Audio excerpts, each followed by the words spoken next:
Hello guys, current affairs funda में आप सभी का स्वागत है। मैं हूं आपके साथ अभिषेक शर्मा। और आज की इस वीडियो सेशन में हम 22 फरवरी तक के सभी इंपॉर्टेंट करंट अफेयर्स कवर करने वाले हैं। हमेशा की तरह आप इस वीडियो को अंत तक जरूर देखिएगा। आज भी आपको काफी कुछ जानने के लिए मिलेगा। सेशन की शुरुआत हमेशा की तरह क्वेश्चन ऑफ द डे से करेंगे, जिसका आंसर आपको भी कॉमेंट बॉक्स में करना है। पूछना है, किस देश की संसद को नेसेट कहा जाता है? The Knesset is a parliament of which country? Option है इजराइल, स्वीडन, नॉर्वे या फिर डेनमार्क। जल्दी से आंसर कर दीजिए, फिर हम आगे बढ़ते हैं। और इस वीडियो सेशन की अगर आपको पीडीएफ चाहिए तो करंट अफेयर्स फंडा ऐप पर अवेलेबल है, आप वहां से डाउनलोड कर सकते हैं। न केवल इसी वीडियो सेशन की, बल्कि जितने भी हमारे डेली, वीकली और monthly current affairs video session आते हैं, सभी की PDF current affairs funda app पर अवेलेबल है। बेसिकली 1 ईयर मेंबरशिप प्लान हमारा ही होता है, जिसमें 1 साल तक हम आपको अपने सभी वीडियोस की पीडीएफ प्रोवाइड कराते हैं। तो आप करंट अफेयर्स फंड ऐप को इंस्टॉल कर लीजिए। लिंक वीडियो के डिस्क्रिप्शन में दिया गया है, फर्स्ट कमेंट में पिन कर दिया गया है। कोई भी आपका एग्जाम होगा, बैंकिंग, एसएससी, रेलवे, स्टेट पे, जहाँ पर भी करंट अफेयर्स पूछे जाते हैं, केवल हमारे ही करंट अफेयर्स आपके लिए इनफ रहने वाले हैं। चलिए इसका आंसर कर दीजिए, फिर आगे बढ़ते हैं।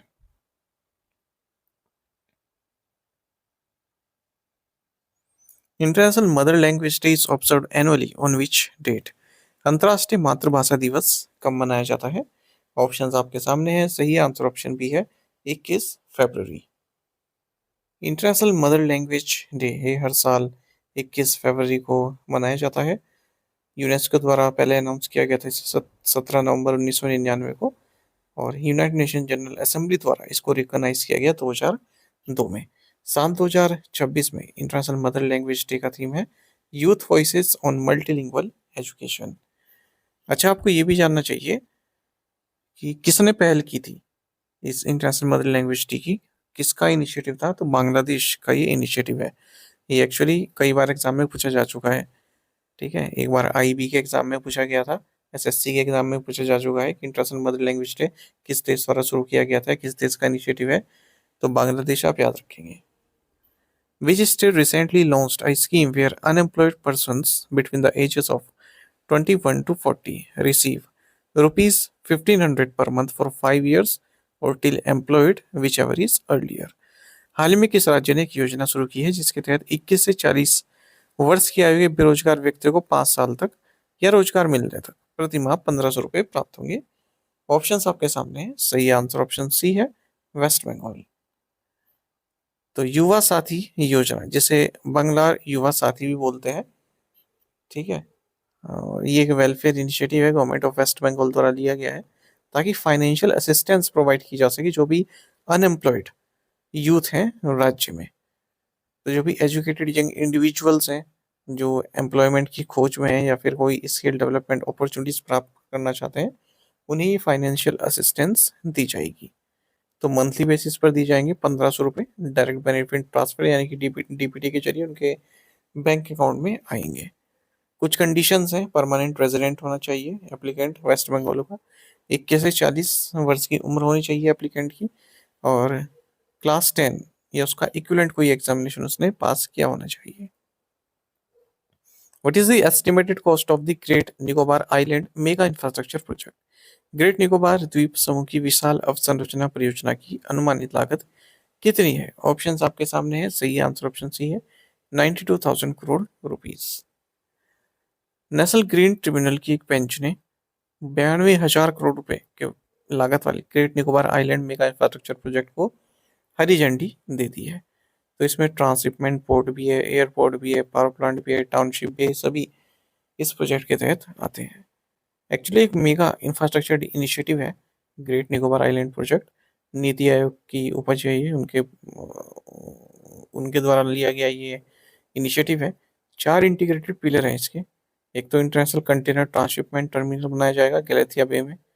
दूसरा एक ग्रीनफील्ड इंटरनेशनल एयरपोर्ट बनाया जाएगा। तीसरा है 450 MVA gas and solar power plant बनाया जाएगा। और चौथा है 3 लाख रेजिडेंट्स के लिए एक मॉडर्न टाउनशिप यहाँ पर बनाई जाएगी।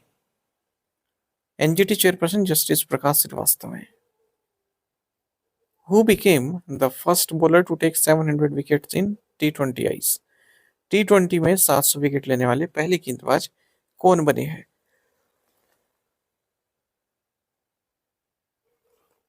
ऑप्शंस आपके सामने हैं, सही आंसर ऑप्शन है राशिद खान। अफगानिस्तान के स्पिनर है राशिद खान, ये फर्स्ट प्लेयर बन गए हैं जिन्होंने 700 टी20 विकेट्स लिए हैं।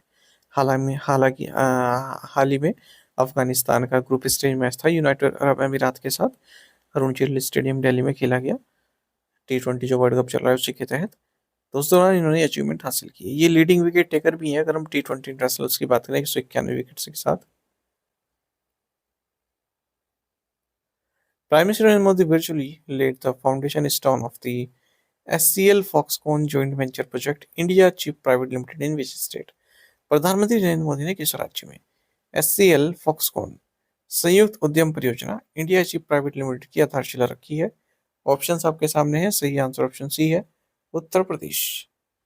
तो प्राइम मिनिस्टर नरेंद्र मोदी ने SCL Foxconn joint venture project India chip private limited की आधारशिला रखी है Yamuna expressway industrial development authority, जेवर, ग्रेटर नोएडा, उत्तर प्रदेश में। तो यहाँ पर ड्राइवर चिप्स मोबाइल फोन्स के लिए मैन्युफैक्चर की जाएंगी, display driver chips, laptops, automobiles, PCs, ये सभी 20,000 वेपर्स पर मंथ की डिज़ाइन क्षमता है इसकी। और फॉक्सकॉन की बात करें, एक ताइवान की कंपनी है, ठीक है। The next artificial intelligence impact summit in 2027 will be held in 2027 में अगला आर्टिफिशियल इंटेलिजेंस इम्पैक्ट समिट निम्नलिखित स्थान पर आयोजित किया जाएगा। राइट आंसर ऑप्शन सी है जेनेवा। तो next artificial intelligence impact summit 2027 में होगा जेनेवा में, ऐसा स्विट्जरलैंड के प्रेसिडेंट गाय पारमेलिन ने अनाउंस किया है। इसके बाद फिर यूएई में होगा। सबसे पहली बार देखिए जो फर्स्ट समिट है यूके में हुई 2023 में, साउथ कोरिया में हुई, फ्रांस में हुई, इंडिया में हुई। The New Delhi Declaration on AI Impact was endorsed by how many countries and international organizations? शिखर सम्मेलन एआई इम्पैक्ट पर नई दिल्ली घोषणा को कितने देशों और अंतर्राष्ट्रीय संगठनों ने समर्थन दिया है? राइट आंसर ऑप्शन सी है 88। तो एआई इम्पैक्ट समिट 2026 से न्यू दिल्ली में हुआ 18 से 19 फरवरी के बीच में, और new Delhi declaration on AI impact को अडॉप्ट किया गया है। इस डिक्लेरेशन को एंडोर्स किया गया 28 कंट्रीज और इंटरनेशनल ऑर्गेनाइजेशंस द्वारा। प्रिंसिपल रहा इस जो इम्पैक्ट जो ये समिट थी इसका आप थीम कह सकते हैं, सर्वजन हिताय सर्वजन सुखाय, यानी कि welfare for all, happiness for all. 7 की पिलर्स थे इस डिक्लेरेशन के: democratising AI resources, economic growth and social good, secure and trusted AI, AI for science, access for social empowerment, human capital development, resilient, efficient and innovative AI systems. अच्छा, इसमें कई तरह के voluntary initiative लिए गए, जैसे charter for the democratic diffusion of AI, global AI impact Commons, trusted AI Commons, international network of AI for science institutions, AI for social empowerment platform, AI work for development playbook and reskilling principles, guiding principles on resilient and efficient AI. The Reserve Bank of India has imposed a monetary penalty of what amount on UCO Bank? भारतीय reserve bank ने UCO bank पर कितनी राशि का मौद्रिक जुर्माना लगाया है? राइट आंसर ऑप्शन सी है 38.60 lakh rupees. Reserve Bank of India ने 38.60 लाख रुपए की मॉनेटरी पेनल्टी लगाई है यूको बैंक पर। आरबीआई की जो डायरेक्शन है, periodicity of payment of interest on saving deposits, local rent, credit information reporting in respect of self help group members, इनका अनुपालन नहीं किया है। New India cooperative bank limited Mumbai को second schedule of Reserve Bank of India act 1934 से exclude कर दिया गया है। National Institute of Electronics and Information Technology signed an MOU with the government of which state to establish India's first dedicated quantum and artificial intelligence university campus. National Institute of Electronics and Information Technology ने भारत का पहला समर्पित quantum और artificial intelligence विश्वविद्यालय परिसर स्थापित करने के लिए किस राज्य की सरकार के साथ समझौता ज्ञापन पर हस्ताक्षर किए हैं? राइट आंसर ऑप्शन डी है आंध्र प्रदेश। तो इंडिया एआई इम्पैक्ट समिट के दौरान national institute of electronics and information technology NIELIT, जो कि institute of electronics and information technology government of India के तहत आता है, इन्होंने मेमोरेंडम ऑफ अंडरस्टैंडिंग साइन किया है गवर्नमेंट ऑफ आंध्र प्रदेश के साथ, ताकि आंध्र प्रदेश की अमरावती में इंडिया का first dedicated quantum and artificial intelligence university campus बनाया जा सके। ठीक है, और इसको एक specialised quantum and AI focus university campus के तौर पर बनाया जाएगा। Union Minister for Health and Family Welfare JP Nadda launched the indigenously manufactured tetanus and adult diphtheria vaccine at which institute? केंद्रीय स्वास्थ्य एवं परिवार कल्याण मंत्री जेपी नड्डा ने स्वदेशी रूप से निर्मित टेटनस और वयस्क डिप्थीरिया वैक्सीन का शुभारंभ किस संस्थान में किया? राइट आंसर ऑप्शन डी है सेंट्रल रिसर्च इंस्टीट्यूट कसौली।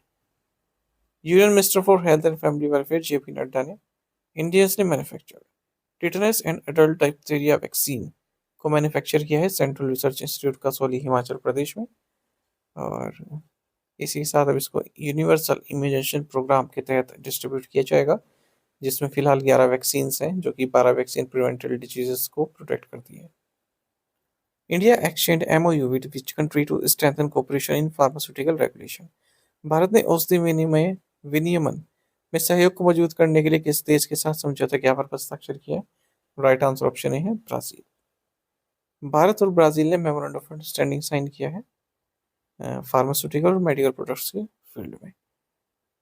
तो ये MOU साइन किया गया है भारत के central drugs standard control organisation CDSCO और ब्राजीलियन हेल्थ रेगुलेटरी एजेंसी के बीच में। इंडिया और ब्राजील ने माइक्रो स्मॉल मीडियम एंटरप्राइजेस के क्षेत्र में भी सहयोग को लेकर MOU साइन किया है। The combined index of 8 core industries recorded a growth of how much in January 2026 compared to January 2025? जनवरी 2025 की तुलना में जनवरी 2026 में 8 प्रमुख उद्योगों के संयुक्त सूचकांक में कितनी वृद्धि दर्ज की गई? राइट आंसर ऑप्शन सी है 4%। तो इंडेक्स ऑफ 8 कोर इंडस्ट्रीज ये 4% का इंक्रीज देखने के बाद नवंबर 2026 में अगर हम जनवरी 2025 से कंपेयर करें, सीमेंट, स्टील, इलेक्ट्रिसिटी, फर्टिलाइजर और कोल इसमें पॉजिटिव ग्रोथ देखने के लिए मिली है।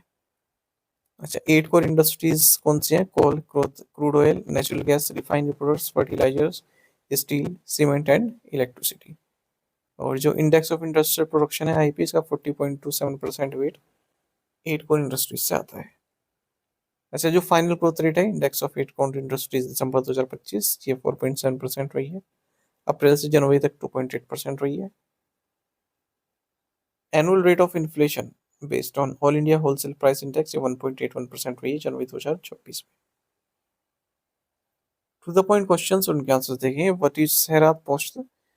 तो लोकल नेम है शिवरात्रि का, जम्मू एंड कश्मीर में कश्मीरी पंडित द्वारा मनाया जाता है। When is the Darwin day observed? 12 February. How many Ramsar sites are there in India? 98. India's first bamboo-based bioethanol plant ABPL is in which state? Assam. Name the chess player from Delhi who has become the 92nd person from India to be conferred the Grand Master known by FIDE? Aryan Varshney. To the point question देखिए, इनके answer आपको भी करने हैं comment box में। What is the full form of WWW? Which country enacted the AI Basic Act? Gandhi Sagar Wildlife Sanctuary is in which state? What is the full form of virus in context of computing? Demis Hassabis is the CEO of which company? In 5 questions के answer आपको comment box में करने हैं। यदि ये question का answer भी आता है वो भी आप हमें अवश्य बताइएगा। यदि आप हमारी daily current affairs PDF, weekly PDF, monthly PDF और हर महीने के banking and economic awareness PDF चाहते हैं तो करंट अफेयर्स फंडा का 1 ईयर मेंबरशिप प्लान आप ज्वाइन कर सकते हैं, जिसका लिंक आपको वीडियो के डिस्क्रिप्शन में या फिर फर्स्ट कमेंट में मिल जाएगा। आपको बता दें, इस 1 ईयर मेंबरशिप प्लान के लिए जितना भी हमारा PDF कंटेंट है वो आपको 1 साल तक के लिए प्रोवाइड कराते हैं, जिसे आप डाउनलोड कर सकते हैं, प्रिंट आउट भी निकलवा सकते हैं। इसके लिए चाहे तो आप करंट अफेयर्स फंड ऐप को यूज़ कर सकते हैं या फिर अपने लैपटॉप या सिस्टम की मदद से वेब लॉगिन भी कर सकते हैं। कोई भी आपका एग्जाम हो, बैंकिंग, SSC, रेलवे या फिर स्टेट PCS, जहाँ पर भी जनरल अवेयरनेस से करंट अफेयर्स पूछे जाते हैं, सभी एग्जाम्स के लिए हमारे PDF कंटेंट काफ़ी यूजफुल है। इस PDF कोर्स में आपको RBI circulars, financial awareness, digital awareness, banking awareness, general economic awareness सब कुछ प्रोवाइड करा रहे हैं, वो भी 1 साल की वैलिडिटी के साथ। तो ये आपको करंट अफेयर्स फंड ऐप पर मिल जाएगा। आपका लिंक वीडियो के डिस्क्रिप्शन में दिया गया है, फर्स्ट कमेंट में पिन कर दिया गया है। लिंक पर क्लिक कीजिए, आपको इंस्टॉल कीजिए, लॉगिन करने के बाद आप ये कोर्स बाय कर पाएंगे। फिर भी कोई डाउट रहता है तो हमारा कस्टमर केयर नंबर है 8448169188, इस पर आप कॉल कीजिए या फिर व्हाट्सएप करके भी जानकारी प्राप्त कर सकते हैं। टेलीग्राम पर ज्वाइन करना ना भूलिएगा, करंट अफेयर्स फंडा नाम से हमारा टेलीग्राम चैनल है। Thank you guys.